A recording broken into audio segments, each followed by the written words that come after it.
बिस्मिल्लाहिर्रहमानिर्रहीम। अभी लाइब्रेरियन की कुछ पोस्ट अनाउंस हुई हैं एफपीएससी के थ्रू, और एक स्टूडेंट ने अभी रिसेंटली मुझसे कांटेक्ट किया था इन चीज़ों के हवाले से गाइडेंस लेने के लिए कि हमारा टेस्ट है तो उसके हवाले से हमें प्रॉपर गाइड करें कि किस तरीके से हम उस टेस्ट को जो है वो क्लियर कर सकते हैं और अच्छे मार्क्स ले सकते हैं। मैं अगर आपको प्रॉपरली इसको देख के बताऊं तो केस नंबर है 41/2026। ठीक है। अब सबसे पहले तो जॉब विन करने से पहले आपकी जब एडवर्टाइजमेंट आती है तो उसको आपने किस तरीके से देखना होता है, किस तरीके से जज करना होता है, और कौन कौन सी इन्फॉर्मेशन है जिसको आपने ध्यान रखना है कि मुझे उसका एग्जैक्ट जो है आइडिया हो, ताकि आपका ना तो टाइम वेस्ट हो और ना आपकी एफर्ट वेस्ट हो। आज के दौर में दो चीज़ें सबसे ज़्यादा ज़रूरी हैं, एक तो अपना टाइम बचाना और दूसरी अपनी एफर्ट बचानी और उसको सही डायरेक्शन में पुट करना। यहाँ पर अगर आप गौर से देखें तो यहाँ पर पोस्ट का नाम लिखा हुआ है लाइब्रेरियन BPS 16। ठीक है, यानी कि ये पोस्ट जो है लाइब्रेरियन की है और BPS 16 की है, federal government educational institutes FGEI। ठीक है, ये फेडरल गवर्नमेंट एजुकेशनल इंस्टीट्यूट्स, अब ये क्या होते हैं, ये बेसिकली आपने देखा होगा डिफरेंट एरियाज़ में FG स्कूल और FG कॉलेजेस होते हैं, मतलब जो आर्मी से रेलिवेंट होते हैं, अक्सर कैंट्स में होते हैं, और वहाँ पर आर्म फोर्सेस के जो रेलिवेंट लोग होते हैं उनके बच्चे भी पढ़ते हैं और सिविलियंस के बच्चे भी पढ़ते हैं। तो ये बेसिकली वो इदारा है। FG स्कूल्स, FG कॉलेजेस पूरे पाकिस्तान में जो हैं वो फैले हुए हैं। मेन चीज़ पे आ जाते हैं, ये जो इंस्टीट्यूट है इसका टेस्ट अल्हम्दुलिल्लाह रिटन टेस्ट मैंने दिया हुआ है, और उसमें तकरीबन मैं आपको यहाँ पर स्क्रीन पे जो है ना वो एडिटिंग के बाद शो भी करवा दूँगा। ये मेरा टेस्ट हुआ था दिसंबर 2023 में और इसका रिज़ल्ट आया था 19 अप्रैल 2024 को। और यहाँ पर तकरीबन टोटल कैंडिडेट्स जिन्होंने अप्लाई किया था पूरे पाकिस्तान से, उस टाइम 4 सीट्स आई थी पूरे पाकिस्तान से थी, 2 पंजाब की थी, एक मेरा ख्याल है सिंध का कोटा था और एक KPK का कोटा था। तो मतलब मेरे पास 2 सीट्स के ऑप्शन थे, उसके लिए मैं फ़ाइट कर रहा था। तो टोटल कैंडिडेट्स जिन्होंने अप्लाई किया था वो 313 थे, और जो अपेयर्ड हुए थे यानी कि जिन्होंने एक्चुअल में आके टेस्ट दिया था वो 139 थे, यानी कि 140 के करीब थे। और उन 140 लोगों में से या 139 लोगों में से जिन्होंने टेस्ट दिया था, अल्हम्दुलिल्लाह अल्लाह ताला के करम से मैं पूरे पाकिस्तान में टॉप पे आया था और मेरा रिटन टेस्ट में मेरिट नंबर 1 था। ठीक है, अब ये बताना क्यों ज़रूरी है, ये बताना इसलिए नहीं ज़रूरी कि मैं चाह रहा हूँ कि मेरी कोई पब्लिसिटी हो या मैं अपने आप को दिखाऊँ कि मैं बहुत 30 मार खान। अक्सर लोग ये समझते हैं कि अपने हवाले से अगर अचीवमेंट्स बताई जा रही हैं तो ये इसलिए बताई जा रही हैं कि लोग आपको एक्नॉलेज करें या तारीफ़ करें। हमें उसकी ज़रूरत नहीं है, अल्लाह ताला ने जो हमें नवाज़ दिया बस वो बहुत है, और अल्लाह ताला खुश रहे और अल्लाह ताला की मखलूक जो है वो राज़ी रहे, उसका कोई फ़ायदा हो हमें बस वो चाहिए। इस सॉरी, इसको मेन बताने का जो मकसद है वो ये है कि आप लोगों को पता हो कि जो आपके सामने बैठा हुआ इंसान बात कर रहा है वो ऐसे ही हवाओं में बात नहीं कर रहा। आपकी बात की वैल्यू तब बनती है आजकल की दुनिया में, या लोग आपको तब सुनते हैं जिस टाइम पर उनको पता हो कि इसके कुछ अचीवमेंट्स हैं। इसी तरीके से मेरा ये सब कुछ आपको बताने का मकसद ये है कि ये ना सिर्फ मैंने इस टेस्ट में टॉप किया हुआ है इसी इंस्टीट्यूट के इसी सीट के लिए, बल्कि मैंने इसके लिए इंटरव्यू भी दिया था और इंटरव्यू में भी मैं नंबर 1 पे आया था, और मैं बाकायदा इस पोस्ट के लिए रिकमेंड हुआ था। मेरी पोस्टिंग हुई थी FG degree college for man वाह कैंट के अंदर। वो अलग बात थी कि उस टाइम पे मैं government Punjab public library Lahore में एज अ लाइब्रेरियन काम कर रहा था BPS 17 पे, तो मैंने फिर वो 16 की जो सीट है उसको ज्वाइन नहीं किया था।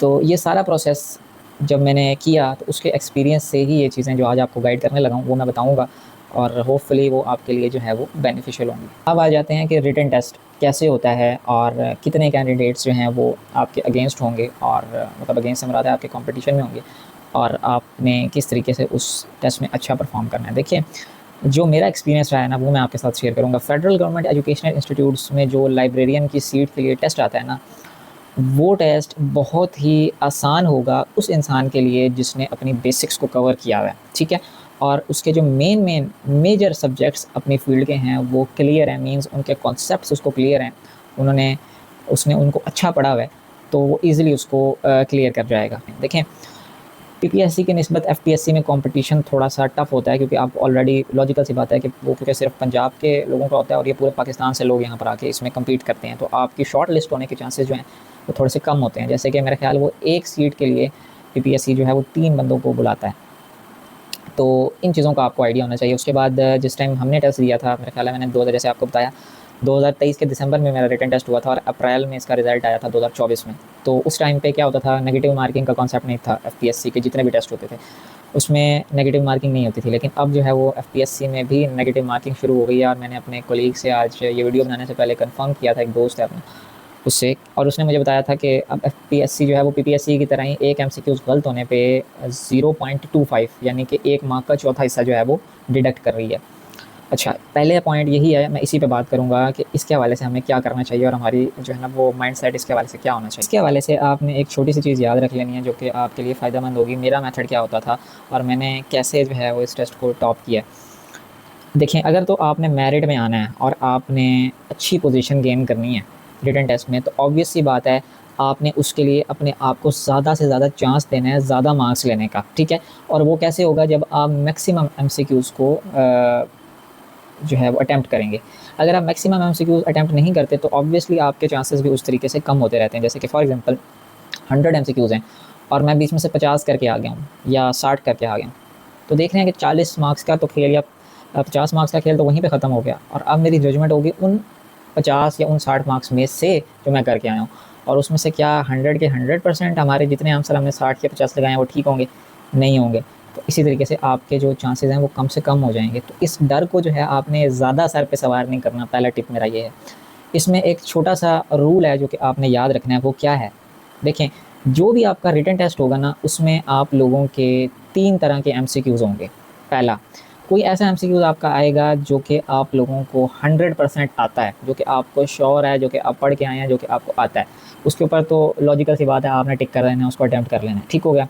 अच्छा, दूसरा आपका कोई इस टाइप का एमसीक्यूज़ आ सकता है जिसके हवाले से आप 50-50 हो, मीन्स या 50-50, 60-40 या 70-30 हो। मतलब आपको कुछ ना कुछ उसका, जो आप 4 ऑप्शंस देख रहे हैं, उन 4 ऑप्शंस में से जब आप चीज़ों को एनालाइज़ कर रहे हैं तो आपको कुछ ना कुछ आइडिया हो रहा है उससे मिलता-जुलता, या आपको एक कोई माइंड में जो है वो हिंट आ रहा है, या आपको लग रहा है कि मैंने इसके हवाले से पढ़ा हुआ है, कुछ ना कुछ आइडिया है मीन्स आपको उसका, तो उसके ऊपर आपने लाज़मी चांस लेना है। मैं बता रहा हूँ कि जिस एमसीक्यूज़ के हवाले से आपको ये हो 60-40%, 50-50% या 70-30% कुछ ना कुछ आइडिया हो और आपको लग रहा हो कि इसका फ़लाँ आंसर हो सकता है, तो उसको आप लोगों ने छोड़ना नहीं है, लाज़मी अटेम्प्ट करना है। और इन द एंड यही डिफरेंस क्रिएट करता है कि कौन करेज से जो है वो रिस्क लेता है, ठीक है। आपने रिस्क किन एमसीक्यूज़ पे लेना है जिनके हवाले से आपको 50-50 हो, 60-40 हो या 70-30 हो, ठीक हो गया। अच्छा, फिर थर्ड नंबर पे आ जाते हैं कि आप लोगों के सामने कुछ एमसीक्यूज़ ऐसे भी आएंगे जो कि आपने अपने 4 साल में कभी पढ़े ही नहीं, या कभी उनको देखा ही नहीं, कभी उनके हवाले से सुना ही नहीं, कभी वो कॉन्सेप्ट कोई वर्ड जो है आपके सामने आ जाए और उसके हवाले से पूछ लिया जाए और आप कहें कि यार ये तो मैंने कभी पढ़ा ही नहीं, ठीक है।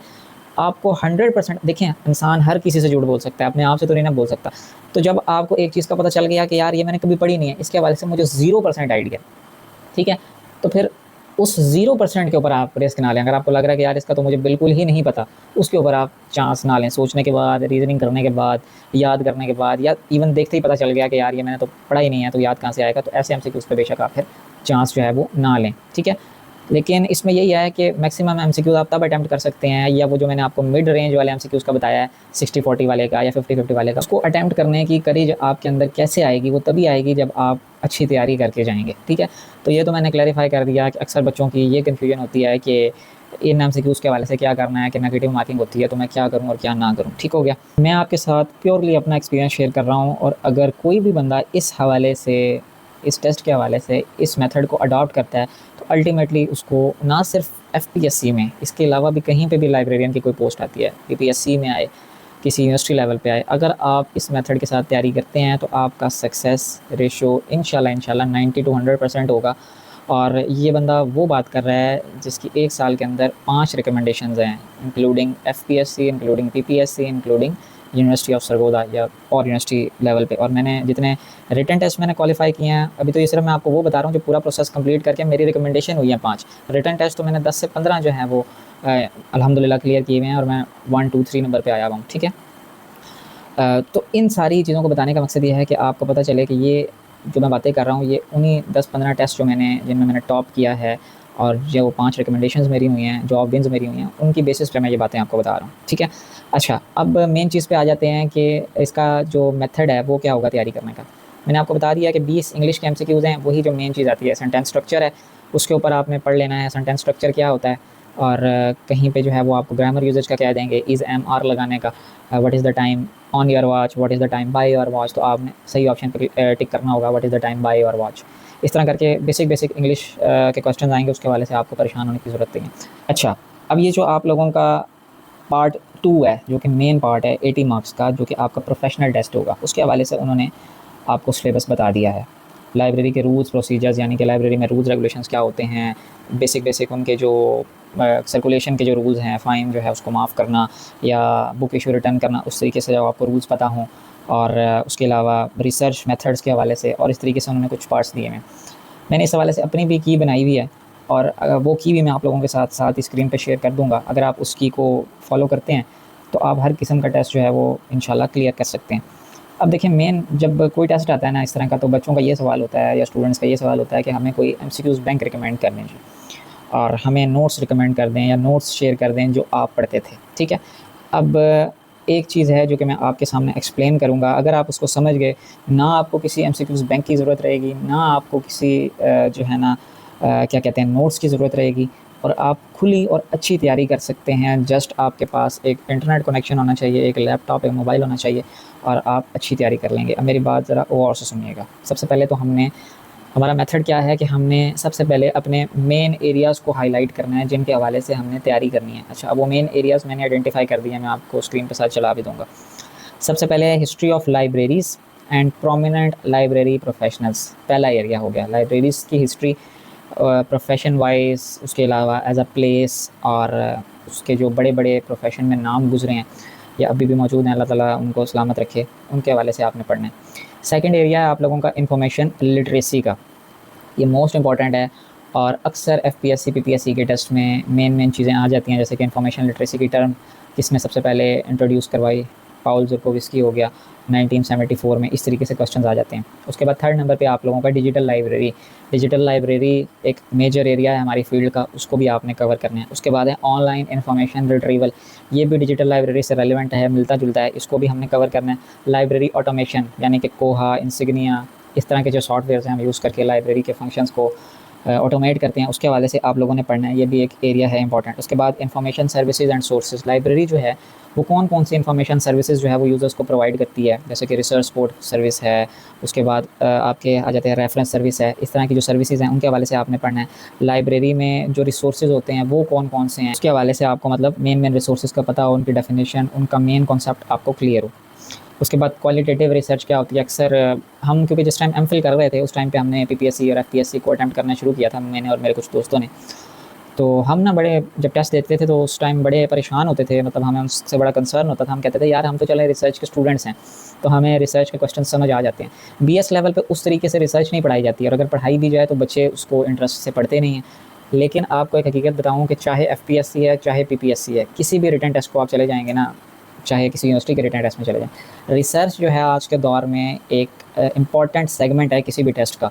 और आज के दौर में किसी भी इंसान की जो वर्थ है वो नापी जाती है कि उसने कितनी पब्लिकेशंस की हैं। रिसर्च एक आपकी फील्ड का एक बहुत इंपॉर्टेंट कॉन्सेप्ट है आज की एज में, तो उसको आप जो है ना कम नहीं समझ सकते। क्वालिटेटिव क्वांटिटेटिव रिसर्च, इसके जो मेन कॉन्सेप्ट्स हैं, सैम्पलिंग क्या होती है, पॉपुलेशन क्या है, इसके हवाले से आपको आइडिया होना चाहिए। वेरिएबल्स क्या होते हैं, अब इन वीडियोस में आपको एक्सप्लेन नहीं कर सकता, ऑब्वियसली ज़्यादा लंबी हो जाएगी, मैं आपको मेन चीज़ें बता रहा हूँ। उसके बाद कैटलॉगिंग, क्लासिफिकेशन का ये नहीं कि डीडीसी के नंबर बैठ के याद करना शुरू कर दें। मेन आपको कॉन्सेप्ट और मेन जो नंबर हैं, मैथमेटिक्स का हो गया, फिज़िक्स का हो गया, जैसे 530, इस तरीके से और होंगे, इंग्लिश का हो गया, कुरान में पाक का हो गया, या इस्लाम से रिलेटेड बुक्स का हो गया, इस तरीके से आपको मेन नंबर आने चाहिए। उसके बाद एडिशनल जो है आपका थोड़ा बहुत नॉलेज होना चाहिए, जो आजकल की करंट जो है न्यू टेक्नोलॉजीज़ चल रही हैं या जो न्यू ट्रेंड्स हैं उसके हवाले से भी आपको आइडिया होना चाहिए। ये मेन एरियाज़ हैं, ये हमने आइडेंटिफाई कर लिए, ये मैंने आपको खुद ही बता दिया। इन मेन एरियाज़ के ऊपर जो बंदा भी वर्क करेगा, जो बंदा भी पढ़ेगा, वो ईज़िली टेस्ट को क्लियर कर जाएगा, ठीक है। अब मेरा क्या मेथड होता है, मैं कोई एमसीक्यूज़ बैंक नहीं रखता इन एरियाज़ के हवाले से, ठीक है। मेरा मेथड एक सिंपल सा होता है, मैं इन एरियाज़ में से एक को पिक करता हूँ, जैसे कि मैंने फॉर एग्जांपल पिक किया इंफॉर्मेशन लिटरेसी को, ठीक हो गया। अच्छा, इसमें मैं देखता हूँ कि मेरे पास कोई मेरे बीएस लेवल के नोट्स पड़े हुए हैं, ठीक है। अच्छा, अगर मुझे मिल जाएँ तो मैं उनसे गो थ्रू होता हूँ, ठीक हो गया। गो थ्रू से मुराद ये नहीं है कि उन नोट्स को बैठ के याद करना शुरू कर देना, नहीं। आपने ये भी याद करने की और अपनी मेमोरी को स्ट्रॉन्ग करने की एक बहुत इंपॉर्टेंट टेक्निक है, इसका मेरे माइंड में इस टाइम पर नाम नहीं आ रहा। आपने इन इन्फॉर्मेशन लिटरेसी के नोट्स से जब आपको मिल जाएँ, आपने गो थ्रू होना है। गो थ्रू से मुराद ये है कि उनको आपने ऐसे पढ़ना है जैसे कि मैं जैसे उसको रीड कर रहा हूँ, याद नहीं कर रहा, मेमोराइज़ नहीं कर रहा। और उसके मेन कॉन्सेप्ट्स जैसे बिग सिक्स मॉडल है और इस तरह के मॉडल्स होंगे, इंफॉर्मेशन लिटरेसी की डेफिनेशंस होगी, डिफरेंट टाइप्स होंगी, डिजिटल लिटरेसी है, मीडिया लिटरेसी है, आजकल एआई लिटरेसी आई हुई है, उसके हवाले से आपने पढ़ना है में। अच्छा, अब आज के दौर में आपको एक और चीज़ पता होनी चाहिए, वो क्या है, आप लोगों के इंफॉर्मेशन मैनेजमेंट की फील्ड में एक कॉन्सेप्ट पढ़ाया जाता है जिसको कहा जाता है right information for the right user at the right time. आपकी फील्ड में जो करंट इन्फॉर्मेशन होती है, हम किसी भी इन्फॉर्मेशन की बात करते हैं, जो भी हमारी इस प्रोफेशन से ताल्लुक़ रखता है उसे पता होगा इन्फॉर्मेशन की कौन कौन सी क्वालिटीज़ होती हैं। एक तो वो करंट हो, दूसरी वो एक्यूरेट हो, और तीसरी वो किसी रिलायबल सोर्स से हो। ठीक है, करंट इन्फॉर्मेशन आपको कभी भी नहीं मिल सकती अगर आप अपने वही बीएस लेवल के 2018 वाले, 2020 वाले, 2021 वाले, 2022 वाले नोट्स पढ़ रहे हैं। ठीक है, वो आपकी बेस स्ट्रॉन्ग कर देंगे, लेकिन आपने सिर्फ उन नोट्स पे नहीं रहना। हमारा आजकल इशू यही है बच्चों का कि हम कहते हैं कि बस जो चीज़ हमें टीचर ने दे दी या जो हमने बना लिया, लिख लिया, बस वही काफ़ी है। नहीं, आपने इसको और एक्सप्लोर करना है। आपके पास आजकल हमें बताया ही नहीं गया, बाहर के मुल्क मतलब जो तरक्की याफ्ता हैं वो एआई से इतना बेनिफिट ले रहे हैं क्योंकि वो एआई को कंस्ट्रक्टिवली यूज़ कर रहे हैं। और हमने एआई को किस चीज़ के लिए यूज़ किया है, हमने जस्ट एआई को यूज़ किया है कॉपी पेस्ट टूल। ठीक है, तो इसको कॉपी पेस्ट टूल नहीं यूज़ करना है, इसको as a creative tool use करना है। आप प्रॉम्प्ट इंजीनियरिंग सीखें कि प्रॉपर जो है वो एआई से बात कैसे करते हैं। अच्छा, अब मैं क्या करता हूँ, मेरा मेथड क्या है, मैं जैसे अब मैंने इन्फॉर्मेशन लिटरेसी पे अपने जो नोट्स बने हुए थे या पढ़े हुए थे वो पढ़ लिए बीएस के। उसके बाद मैं क्या करता हूँ, इन्फॉर्मेशन लिटरेसी की टर्म है और मैं बाकायदा एक परफेक्ट प्रॉम्प्ट बना के चैट जीपीटी को देता हूँ। जैसे कि मैं उसको प्रॉपर कॉन्सेप्ट बताता हूँ, प्रॉपर कॉन्टेक्स्ट बताता हूँ कि ये मेरा सब्जेक्ट है, इसके हवाले से मैं एक पब्लिक सर्विस कमीशन का पेपर देने लगा हूँ, ये पोस्ट है, ये पोजीशन है और मैंने इस सब्जेक्ट को कवर अप करना है, तो इसके मुझे आउटलाइन बना के दे। अच्छा, वो मुझे जो आउटलाइन बना के देता है ना, मैं उस आउटलाइन को डिफरेंट वेबसाइट्स पे जाके फिर सर्च आउट करता हूँ। जैसे उसने इन्फॉर्मेशन लिटरेसी के नीचे मुझे एक टर्म निकाल के दी, आउटलाइन में से मैंने एक टर्म उठाई एआई लिटरेसी। अच्छा, मैं उस एआई लिटरेसी को पहले चैट जीपीटी को दूंगा कि ये एआई लिटरेसी होती क्या है। अच्छा, वो मुझे इजी वर्डिंग में बताएगा, मैं उसको कहूँगा कि इसको इजी वर्डिंग में बताओ, वो मुझे बताएगा, मुझे उसका कॉन्सेप्ट समझ आ गया, मुझे क्लियर हो गया कि एआई लिटरेसी होती क्या। अब मैं जाऊँगा डिफरेंट वेबसाइट्स पे, डिफरेंट आर्टिकल्स पे और देखूँगा कोई अच्छा पीडीएफ पढ़ा हो इंटरनेट पे या कोई अच्छा आर्टिकल पढ़ा हो एआई लिटरेसी से रेलेवेंट तरीके से, और जो उसने मुझे आउटलाइन बना के दी होगी उसमें से मैं एक जो है ना एलिमेंट को उठाऊँगा, उसके ऊपर पीडीएफ्स, उसके ऊपर आर्टिकल्स ढूंढूंगा और उसको पढ़ूंगा, लेटेस्ट जो चीज़ें चल रही हैं। ये नहीं कि जो मुझे नोट्स प्रोवाइड कर रहे हैं और नोट्स हों 2017 के, 2018 के, तो आपने खुद ही अपने ऊपर एफर्ट नहीं करनी तो फिर किसने करनी है। तो करंट और न्यू चीज़ें पढ़ें, ठीक हो गया। अच्छा, उसके बाद आप लोगों को ये मैंने मेथड बता दिया है, जितना ज़्यादा आप लोगों का इन एरियाज़ के हवाले से कॉन्सेप्ट क्लियर होगा ना, उतने ज़्यादा आपके चांसेस हैं बेटर चीज़ों को अटैम्प्ट करने के। ठीक है, एमसीक्यूज़ जो है ना, एमसीक्यूज़ आप जितने मर्जी पढ़ते रहें, एमसीक्यूज़ 5000 पढ़ के चले जाएँ, ठीक है, उसमें से चांस है कि 5000 में से कितने कोई आ जाएंगे, 10 आ जाएंगे, 20 आ जाएंगे। एमसीक्यूज़ रट के कभी भी अच्छा पेपर अटैम्प्ट नहीं होता, तो कल लग भी गया तो आप एवरेज किस्म का पास कर जाएंगे। ठीक है, या हो सकता है कोई एक्सेप्शनल केस में एमसीक्यूज़ रट के पास हो जाए, लेकिन इस तरह होता नहीं है क्योंकि जो चीज़ रट के आपने की होती है, कॉन्सेप्ट उसके पीछे होता नहीं है, तो आप लोगों को वो चीज़ भूल जाती है। आपने कॉन्सेप्ट्स क्लियर करने हैं। ठीक है, कॉन्सेप्ट जब आपको जिस तरह से मैंने आपको बताया, आउटलाइंस बनवाएं, उनको पढ़ें, उनके नोट्स को गो थ्रू करें, इस तरीके से अपने इन एरियाज़ को कवर करें। ठीक हो गया। अच्छा, उसके बाद कुछ ऐसे सब्जेक्ट्स हैं जैसे कि हिस्ट्री ऑफ लाइब्रेरी, उसमें आपको दो तरह के कॉन्सेप्ट्स होते हैं ना, एक में लॉजिक होता है, एक में कॉन्सेप्ट होता है और एक में मेमोरी होती है। जैसे कि मैं आपसे कहता हूँ कि पाकिस्तान कब बना, 1947 में, उसका एक आंसर है। ठीक है, उसके पीछे कोई लॉजिक नहीं है कि उसके पीछे कॉन्सेप्ट क्या है, तो ऐसी चीज़ें आपको याद रखनी पड़ती हैं। तो उन एमसीक्यूज़ के लिए जहाँ पे इंपॉर्टेंट डेट्स हैं, पाकिस्तान में लाइब्रेरी एजुकेशन कब स्टार्ट हुई, अच्छा जी, इंफॉर्मेशन लिटरेसी की टर्म कब जो है वो सामने आई, इस तरह की जो टर्म्स हैं ना, उनको तो आपने ज़ाहिर सी बात है याद करने के लिए पढ़ना है, देखना है, मेमोराइज़ करना है। लेकिन जो बाकी चीज़ें हैं ना, जो कि मेमोरी से ताल्लुक़ नहीं रखती, जो कि आपके कॉन्सेप्ट से ताल्लुक़ रखती हैं, उनको आपने स्ट्रॉन्ग करना है, उनकी ग्रिप बनानी है, उन पे काम करना है, उनके नोट्स से गो थ्रू होना है, जैसे मैंने आपको बताया, उनसे रिलेटेड लेटेस्ट चीज़ें पढ़नी है ताकि आप लोगों के कॉन्सेप्ट्स क्लियर हों। जितने ज़्यादा आपके कॉन्सेप्ट क्लियर होंगे उतने ज़्यादा आपके मार्क्स आएंगे। और मैं हमेशा जो है ना, कभी एमसीक्यूज़ बैंक्स नहीं रटे। हाँ, टेस्ट से पहले एक चीज़ है कि मैं कोई एक अच्छा सा एमसीक्यूज़ बैंक उठाता हूँ, जैसे कि मेरे पास अभी एक पड़ा हुआ है, मैं आपको शो भी करा दूँगा वीडियो में। उससे मैं उठाता हूँ और उससे मैं कोई डिफरेंट, मैं रैंडमली इसको खोलता हूँ, उसमें भी सेगमेंट्स बने हुए हैं, हर एरिया में से किसी में से 10 एमसीक्यूज़ पढ़ लिए, किसी में से 20 एमसीक्यूज़ पढ़ लिए, किसी में से 30, किसी में से 50, जस्ट अपने माइंड को रवां करने के लिए कि एमसीक्यूज़ में क्रिटिकल थिंकिंग होती है, आपके सामने 4 ऑप्शंस होते हैं और उन 4 ऑप्शंस में से आपने किसी एक को टिक करना होता है। तो जस्ट मैं उस माइंडसेट में जाने के लिए, ताकि मेरा ब्रेन उस तरीके से सोचना और उस तरीके से वर्क करना स्टार्ट कर दे, उसको उन जो है ना वो पैटर्न्स की आदत हो जाए, मैं जस्ट उसको रवां करने के लिए वो एमसीक्यूज़ पढ़ता हूँ। ठीक है, 100 हो गए, 150 हो गए, इससे ज़्यादा मैंने किसी भी टेस्ट में नहीं पढ़े। और यकीन करें कि मेरे 10 से 15 टेस्ट जो है ना वो मैंने अल्हम्दुलिल्लाह क्लियर किए हैं इसी मेथड के थ्रू। और सिर्फ क्लियर नहीं किए, इंटरव्यूज़ के लिए रिकमेंड हुआ हूँ और 5 ऐसे इंटरव्यूज़ हुए जिसमें मेरी रिकमेंडेशन हुई और प्रॉपर मैंने जॉब विन की है। तो इस तरीके से जब आप तैयारी करेंगे तो आप लोगों की तैयारी अच्छी होगी। मेन मैसेज यही है, सम अप कर रहा हूँ, कॉन्सेप्ट पे काम करें, लेटेस्ट चीज़ें पढ़ें, एआई को प्रोडक्टिवली यूज़ करें जैसे मैंने बताया है।